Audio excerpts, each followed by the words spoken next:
All right. We'll do one video and that's Levi Nix. Teachers are quitting because the Gen Alpha is getting worse. Oh, wow. You know, I was so stupid one time in high school, I tried to drown a fish, but for real though, my dildo, seems like a lot of these teachers are quitting. Gen Alpha kids can't read. They're slower than a dadgum turtle trying to tow a camper uphill. It's absolutely brutal. Stick around to the very end. I'm going to cover some comments of a previous video, and if you would, please subscribe. It's a great way to support the channel. Let's get off into this. I'm a high school teacher. It is 4 weeks into the school year with students, and I am at my limit already. I am at my limit with being talked to and demanded at so disrespectfully, interrupted constantly, repeating myself countless times. This year feels worse than the last 5 years I've taught. This is bad. This year is not good. It's not good. We are struggling, and not a lot of us are going to last if this continues, because I think there's a reckoning of teachers realizing like, I actually don't deserve to be treated like and then every day wipe that slate clean and start on over as if it didn't happen. I teach high schoolers. I see it from videos of elementary school teachers and middle school teachers. I don't know when as a society we're going to wake up and say our system is failing. Our students don't have basic respect or human decency. Teachers are done. These behaviors in the I think this is the main reason why. Put a 1 in the chat if you agree. I think the main reason why is because we're allowing kids to be raised by iPads. I talked about this when I was in college to some of my buddies. I was like, the most obsolete piece of technology that my children's generation will see, which I don't even know what my daughter's generation is, to be honest with you, but either way, the most obsolete piece of technology she's going to ever see is a dadgum iPad, which is crazy work. An iPad is the most obsolete piece of technology she'll ever see. It's wild to think that, because iPads are very, very good pieces of technology. And we were growing up, we were playing Oregon Trail. Do you smell what I'm stepping in? We were dying of dysentery. We were dying because we didn't have enough corn. Like, come on, bro. Yeah. There's differences in the level of technology that we've had access to, and for us, at least millennials, we had access to really bad pieces of technology. The kids nowadays have great technology. In the elementary school setting are so unhinged. I was never prepared for these behaviors. I'm not talking about the work refusal students or the ones that will just sit at their desk and not do anything or participate. I'm talking about the student that's going to literally grab the pencil sharpener and throw it at the door without any hesitation. Kids are just throwing stuff at the door. Let me slow the speed down a little bit here. I speed these up a little bit just so I can get through them. At all. These behaviors are not just at my district, they are all over. I am not talking about special education classrooms only. I'm talking about general education classrooms. I go into those classrooms and I pull my special education kids, and the behaviors that are being demonstrated right in front of me with another adult in the room, these kids are so unfazed. They do not care that you are watching them. And then you call the parent and let them know the behavior that their child had today, and they tell me that the child's never even told them no at home and they're an angel. You're telling me that that child just threw a desk and they've never told you no? And they are complete angels at home. This is why we have so many burnt out teachers leaving teaching because of the behaviors in the classroom. So when teachers... I agree with that. There's a lot of stuff that's not being done at home. And then the thing is when you put kids in front of a screen, you don't teach them any emotional regulation. And then every kid gets a participation trophy. I don't know about you guys. I remember the participation trophies in my generation. I always thought, why in the fart am I getting a participation trophy? I am the #1 loser here. Why am I getting this? Teachers are saying that students have terrible reading skills and just lack reading comprehension. This is what we're talking about, okay? This is a warm-up that one of my 9th grade students turned in. I asked him about... I enjoyed the Feldtrupp. I liked Les Nui, Akut, Takui, the articles, and the Learny Burns. I did not like whacking on Perry. I would go back. You gotta be kidding me. About a field trip that we took. I enjoyed the field trip. I like learning about Takakui and Aducals and Learnery Bones. And then at the end he says, I did not like walking on Pear. I guess that's him saying the pier. I would go back. This is a 15-year-old. This is a different... Oh my God, this kid is 15. 9th grade student. Same class. He said, I ran some for a PhD. I ran some tests on the water. Boy, stupid of the water. We're not exaggerating. It is bad out here. This is ridiculous. Okay. Well, guys, I made it a week. These kids are dumber than a soup sandwich. Some of these kids are dumber than a dadgum waterproof towel. What in the... Oh my God. And I asked to put my resignation in. I've been dealing with so many health problems due to stress, at least the last 2 years, and I was hoping that being at a new school would change that. And day 3, I was in urgent care. It all came down to chronic stress. And I walked in the next day and said, I cannot do this anymore. And, you know, one of the questions people ask me is why are teachers quitting so much? I'm going to tell you my experience. And this might not be everybody's experience, but for me, I am in fight or flight mode all day long. And I really don't know what would change it. I guess just the caseload. It's so much pressure. You know, I actually do have something that could change your fight or flight mode, Rebecca. Chat, quick question. You spend all day trying to improve your life. You hit the gym, you track your calories, you try to make more money, and you work on yourself. And some of you guys are still getting nicotine products that are loaded with chemicals, have weird fillers, and enough ingredients for a teacher. I don't even remember her name, Mrs. Cornwall, Mrs. Corn Nugget. Stupid. It was something Mrs. Corneus, and she was on Xannies. She was proud to be on her antidepressants. Option number 2 is make peace with quitting and trying something new. I mean, you could work at Walmart and get paid more than being a teacher. Teachers get paid scraps. I used to be a teacher. I was a substitute teacher for a little bit, and then I actually got my degree in college in music education. I was going to be a music teacher, but then I started teaching, and I was like, I'm good. This is sucky. And that's what I decided. My health is just, my body is saying no more. The extent to which a teacher's body, a teacher's psyche, a teacher's well-being are compromised in order to meet the needs of the school and of the students is staggering. I was always sick when summer break started. I was sick over any of the breaks because my body had been holding on for just long enough to make it to the next break. And at this point with teacher burnout, there are literal studies, academic studies, medical studies on the effects on the body that this has on humans. People who teach for decades are more likely to develop autoimmune conditions than their peers who did not. Almost all of the physical things that I struggled with when I was a teacher went away within months and then years of leaving teaching. I used to not sleep through the night, and I thought it was because I had had young children and had babies, but the insomnia wasn't because I was like tired or being interrupted in my sleep by babies. It was because of my job. As a teacher, I had frequent UTIs. I haven't had a UTI since leaving teaching. As a teacher, I got sinus infections so frequently that I was getting laryngitis, and I had pneumonia when I was 25 years old. I now travel for corporate. I travel all the time. I am on flights all the time, and I do not get sick. Like, I have so many days of sick leave just banked, and I'll just never use them. Whereas when I was a teacher, I never even had enough sick leave to take care of my own kids, much less myself. I'm no longer gaslit on a daily, weekly basis by parents, other teachers, students, administrators. Everything I need for work is paid for by work. I don't have to buy stuff to bring to work. And not that anybody was really clocking it, but none of the things that I mentioned included how much I was paid as a teacher, because I wasn't paid very much as a teacher, and I am paid appropriately now, but those weren't even the main reasons why I left teaching. I don't miss my summer breaks. I don't miss any of my breaks. I don't miss needing a break from work. I now know the feeling of like, I am tired, I've been working a lot, I'm ready for a break, but it is not like I'm dragging my body across a finish line and just hoping that I make it so I can literally collapse. That's brutal. Chat, what do you guys do for a living? Let me know. Let me know. Yeah, dude, I realized real quick that teaching, it sucked. You know, it blew balls, literally. I was like, there's no way I can do this for a long time, especially if I want to make any money. There ain't no way, bro. When people ask me why I quit teaching, when is it enough? Like, when do I decide to throw in the towel and leave my kids and my team? Because I had like a legitimate panic attack last night for the first time in years, and I just feel like I'm being like completely picked apart. And I'm trying really hard to keep a positive attitude about it, but I just woke up so anxious this morning. And then I had 7 people from the district in my room observing me today, and I thought it went really well. My kids were engaged, they were doing what they were supposed to be doing. And I had planning with my coach after, and she just told me about like all of the things that I did wrong. And I don't know how much more I can do. But my kids come in for indoor recess in 3 minutes, so I gotta get it together before then. Just like waiting. Well, this is another thing. Is like they watch you like a hawk. Even when I was student teaching, they watch you like a hawk, and they're watching every move you make. You shouldn't have said that. You shouldn't have done this. You should. And it's so catty, and it's usually all women. At least when I student taught, which is what you have to do out of college before you go and actually teach. When I student taught, it was all the ladies from the 80s. It was all these old Leonard Skinner-ass women.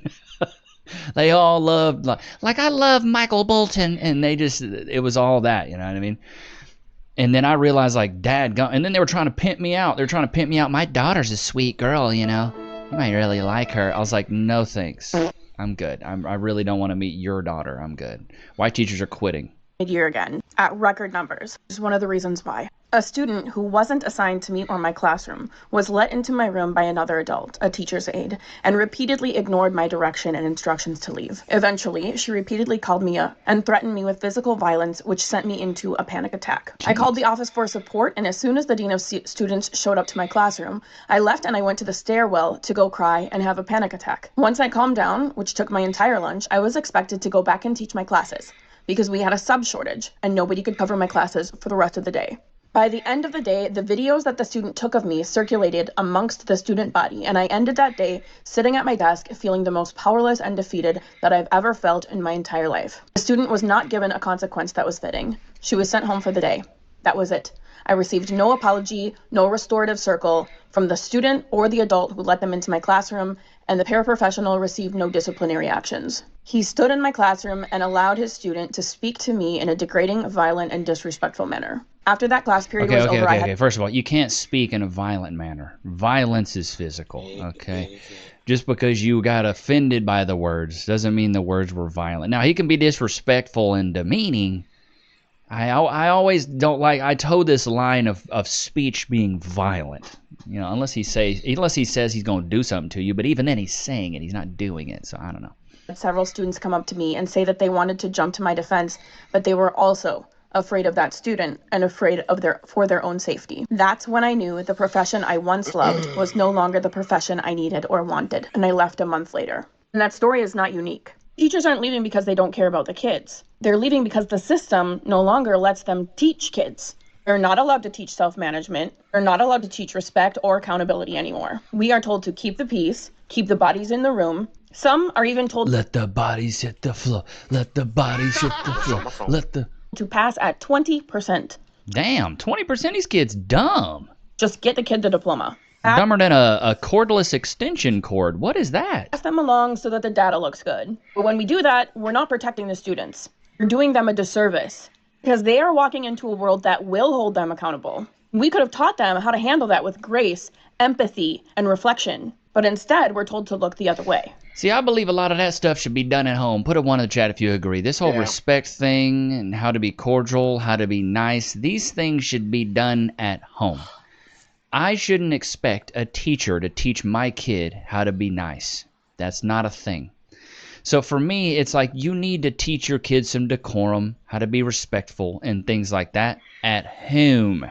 That stuff is not done at school. There's certain things that are taught at school, and there's certain things that are not taught at school. And so I don't know. This whole thing of like, you should be teaching empathy and responsibility. Yes, you can do that at school, but a lot of that stuff needs to be taught at home. And the fact that it's not taught at home is alarming because a lot of parents aren't even doing that. Is back again and often with a treat. So we see the lack of accountability in both places. It's not just parenting, but that is part of it, right? We are responsible for our own children growing up to be respectful and responsible humans, and teachers are trying to encourage that as well, but it starts at home. Make sure you're checking in on your kids. See what their behavior's like, and it's okay. Like a lot of this stuff starts at home, and a lot of these parents just don't care, bro. A lot of these parents are like, stick an iPad in front of them, be quiet, shut up. And I even came a little bit from that generation of like my mom would just stick me in front of the movie Aladdin for 3 hours when I was 2 years old, and it's just like, hey, get out of my hair for a minute. I'm sending out emails and calling parents to tell them that their child did not pass my class. And I get an email from a parent that's like, hey, actually, can you call me? I want to talk about my child's grade. And his mom is like, I'm confused. I don't understand how he's failed. And I said, well, his final grade is a 30. So all 4 quarters. A 30? Boy, oh my God. A 30? Dude, I don't care. In high school, you get a 30, you're dumb, dude. Averaged up from January. It's a 30%. And she's like, I don't understand that. How could it possibly be a 30%? These kids are dumber than a wooden frying pan. This is sad. Well, to be honest with you, he doesn't do much of anything in class. He sleeps. He has to be told to put his phone away. He has to be asked to leave the classroom because he's not listening. And his mom is like, but that's just ridiculous. I've never heard this before. Like, this is the first time I'm being told about any of this. And I said, well, that's not true because I've emailed you twice. And I've told you that his grade is below a 64. That's what he needs to pass. And I never got a response. And she's like, well, I work. Okay. Wait, 64 is passing now? What happened to the good old days when it was 70% to pass? It was C's or better. Boy, I remember back in my days, son. It's just, I remember the saying C's and D's get degrees. have time to check an email. I have other children. I don't check my email every day. That's not people who have jobs. And she's telling me that I should have never emailed her. I should have been calling her because she's an adult. She needs someone to call her to tell her. Unless she responds back to your email, she didn't see it. So a call would have done better. And I said, okay, I did call you. I've absolutely called you. I even pull up the contact log where I called you in January. I called you in February. I sent 2 emails in April. So this is not the first time you've heard this. And this is probably the 5th time at the very least that you are now hearing that he's in danger of failing. And so she starts going off. She's cussing at me. She's like, this is BS. This don't make no sense. I cannot believe this. There's no way that my child should be failing. I said, well, to be honest with you, he didn't even come take the final exam. She's like, when was his final exam? Which you should know that. And I said it was Tuesday. And I said he could have came on Wednesday, he could have came on Thursday, or even today, Friday, and took it. He did not. So he has a 0 for that. And she's like, this is what I'm talking about. Nobody told me nothing. He didn't tell me that. How was I supposed to know that he had a final exam? Because you're a parent. So I'm never no accountability with these parents, bro. We're confused when my students refuse to take accountability. Their parents do not take accountability, so why would they? Why did this lady say to her child who's in 5th grade they're gonna get coal for Christmas as a punishment? That had to be the lamest punishment I've ever heard. Because for one, they're in 5th grade, they're 11 years old, they're not 5. They don't believe in Santa at that age. Yeah. Coal, what is that gonna do? Saying you're gonna get coal, come on now. That's the reason why a lot of these kids are so out of order right now. Teachers are quitting over this. The type of behaviors that you see in the classroom, if only you parents knew. The type of stuff that you let your child do at home, teachers quit their jobs over. Y'all want to be your child's friend and gentle parenting and this and that. I'll be straight with you guys. As a teacher, gentle parenting only works for gentle children, and y'all know when your children are not gentle, but y'all want to be their friend and y'all just want to give them iPads and y'all just want to ignore it. Parents, y'all have got to do better, because telling your child over the age of 7, 11 at that they're gonna get coal for Christmas as a punishment, really? That had to be the sorriest punishment I've ever heard. Bro, yeah, ain't no, even at that age, bro, I didn't believe in all that. Like, come on, you gotta be stupid, bro. You know. What does this chick got to say? Confessions of a former teacher. Teacher, I think one reason that people struggle to understand teaching is because they've never had to perform for 7 hours straight. And before someone gets mad, I'm not talking about acting. I'm talking about being on. You don't have a second to have a bad meeting and then shut your office door. You don't get to stare at your computer for 10 minutes to reset. You don't get to quietly have an off day, because the second those kids walk in, you are on. Every question, every lesson, every transition, every interruption, every problem for 7 hours. And then people wonder why teachers are exhausted by June. I mean, I agree, dude. This is one of the reasons I got out of it. I started student teaching and I was like, this is absolutely ridiculous. There's no way I'm going to be able to keep up with this, bro. Like, these kids are bad. Like, I had a kid, I was student teaching, and I had a kid, he was calling me bruh. It's like, hey, Mr. Bruh. I was like, I'm not your bruh. He's like, yeah, you are, bruh. And I just couldn't get him to stop calling me bruh. And it's like, you can't, what are you going to do? You can't discipline the kids like crazy in front of everybody, so you just have to keep going on with the lesson. And you got 20 or 25 kids in there. You're going to let one kid stop the entire flow? Like, you can't do that. Begging you to listen to me. I'm a teacher, and there is a pattern I have noticed throughout my teaching career that it's not talked about enough. As a teacher, there is one thing that signals to me whether or not your child is going to be a behavior problem in my class for the entire year. It's not race, it's not gender, it's not religion, it's not their home life, whether or not it's if they got a daddy. If they ain't got a daddy at home, it's gonna be bad. Those single mama kids are bad as hell. I was a single mom kid, that's why I know. Foster care, if they come from a split home, it's none of those things. All children at some point in time make dumb decisions. That's just part of life and part of growing up. But if every single time your child is getting in trouble, you are immediately jumping to their defense without question, verbally attacking the teacher, the principal, whoever, and refusing to hold them accountable for any reason whatsoever, you are setting your child up for a lifetime of disappointment, failure, and a whole lot of confusion. And of course, this type of behavior makes it really difficult on your child's teacher and everybody else in her classroom, but that's not even what I'm talking about. What I'm trying to tell you is that you are hurting your child by not making them take any responsibility, holding them accountable for nothing. If that goal of creating a good person is not mutual between the teacher and the parent of the child, there's only so much teachers can do. Learning how to be a good person, it has to happen at home. Teachers across America. I mean, this is why boxes have warning labels, you know? Like, some of these parents are so stupid. And the thing is I feel like a lot of the grown-ups are stupid these days. Like, some of the kids are pretty smart, it seems, but it seems like there was a video going viral, teacher crying because his kids can't read. Because kids can't, how do I reach these kids?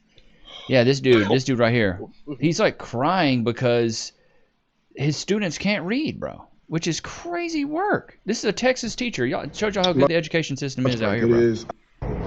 So I am on my lunch break. It is, I don't know, 11:30 or something like that. And I just finished a 3-hour class. We have what's called block, and block is where first and second periods are combined for subjects that need it. And so I literally broke down in the middle of class because I'm teaching seniors. These kids are leaving high school and going to college, hopefully, after they finish. We had 2 paragraphs to read, 1 sentence complete to write. I gave them dumber than a box of rocks. The sentence stems. I basically completed the sentence for them in the model.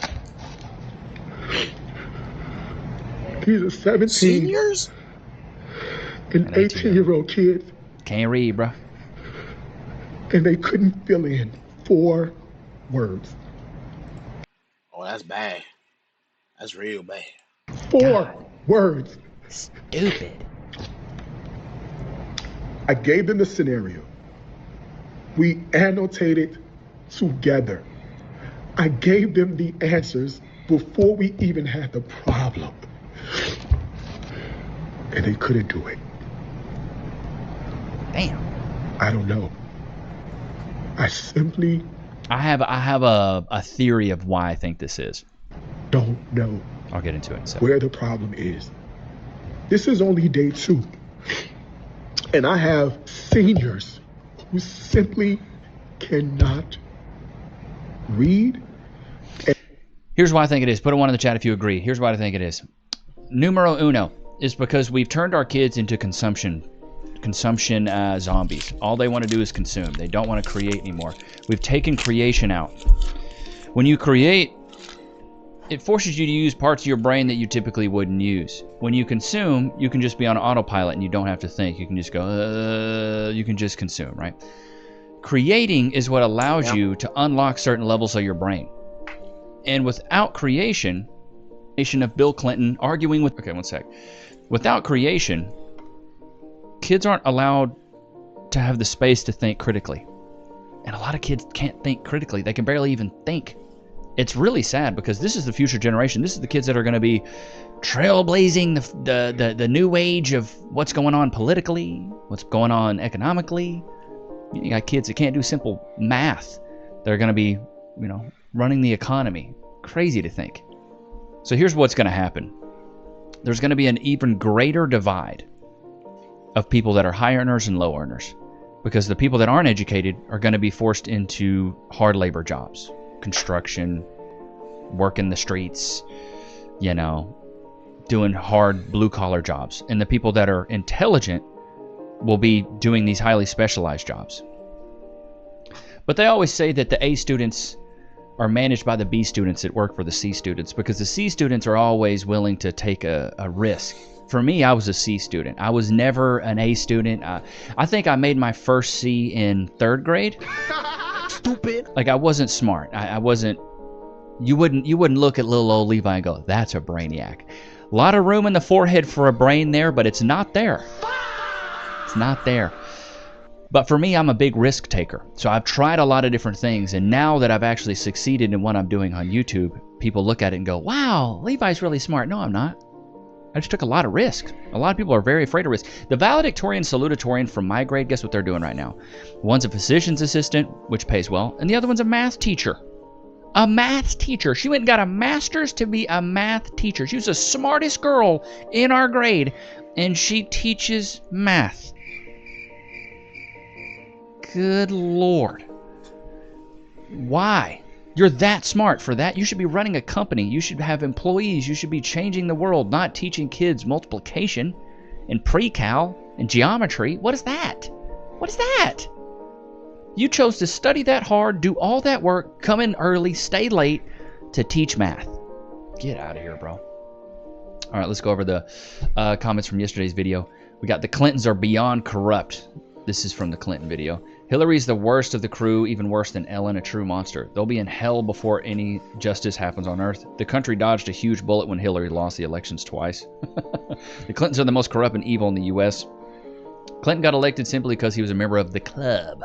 They identified him decades as a useful representative who would sell the USA to the deep state. Hillary is also a member of the marriage in a business arrangement. Yep. Back when Billy Bob Clinton was in the White House, he used to refer to the Oval Office as the Oral Office. The lack of adrenochrome is making them look bad.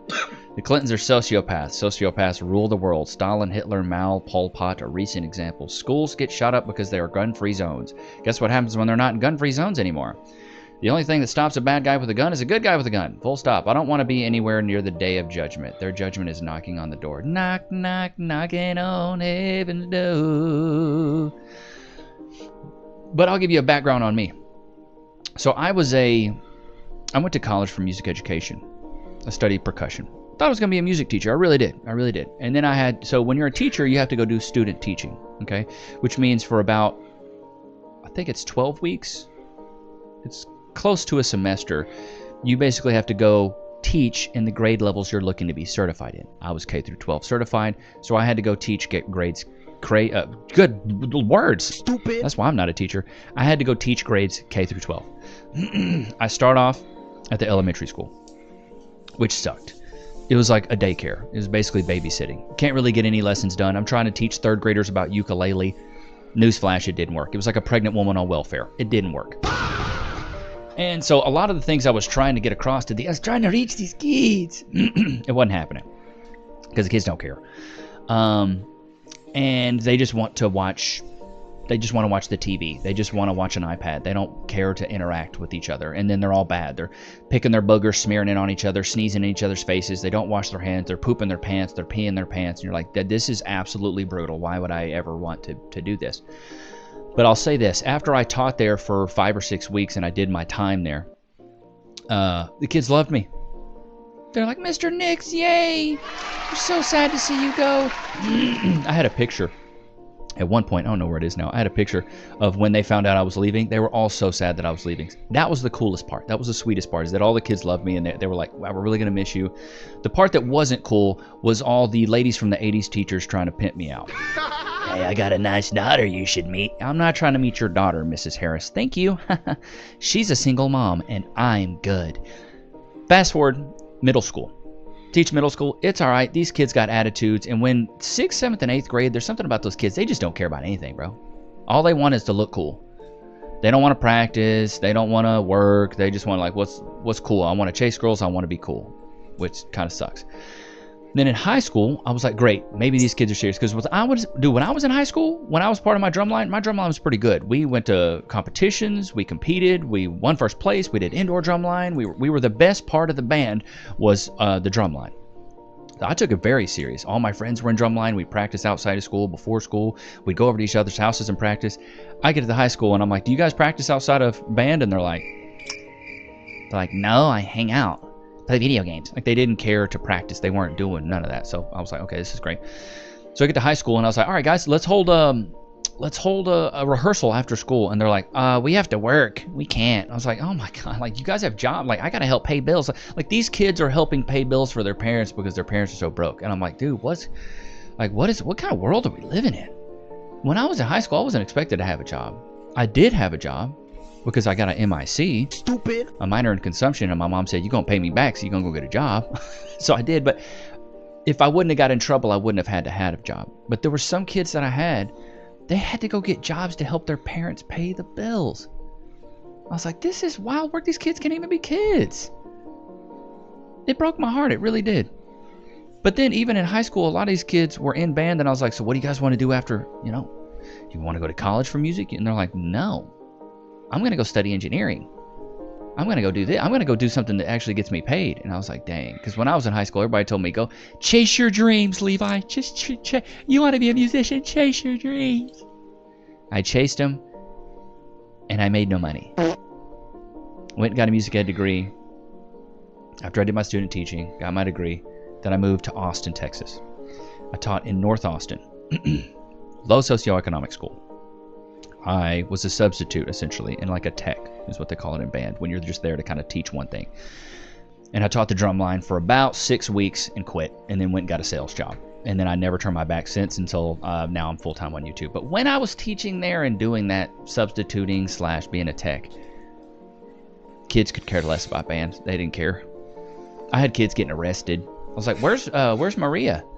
Oh, she got arrested. She got caught stealing from her job. So I'm just like, what is going on, dude?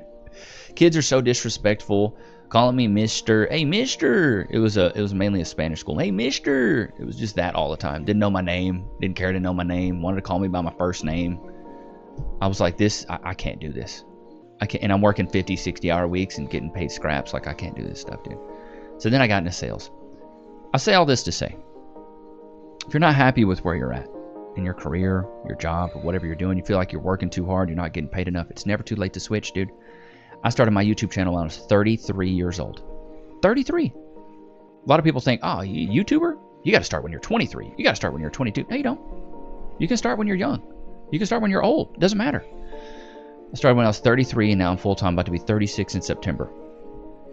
And it's been a wild ride. But it's because I've always pushed myself to try something different, step outside of my comfort zone, and do what I really thought I could do. I thought I was going to be a VP of sales and a CRO one day. I gave up those dreams once I succeeded on YouTube. The dream that I had in corporate was only a dream because I knew it'd come with a lot of money.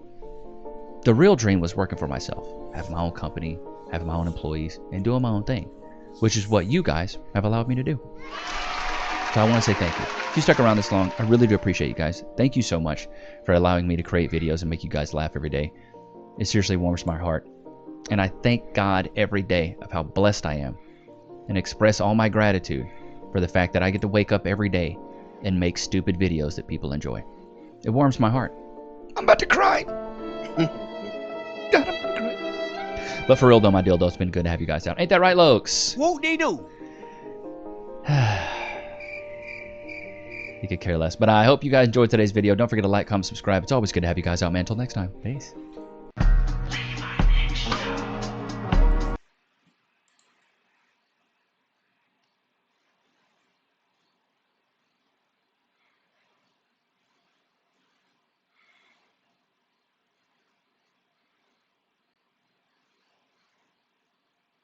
All right.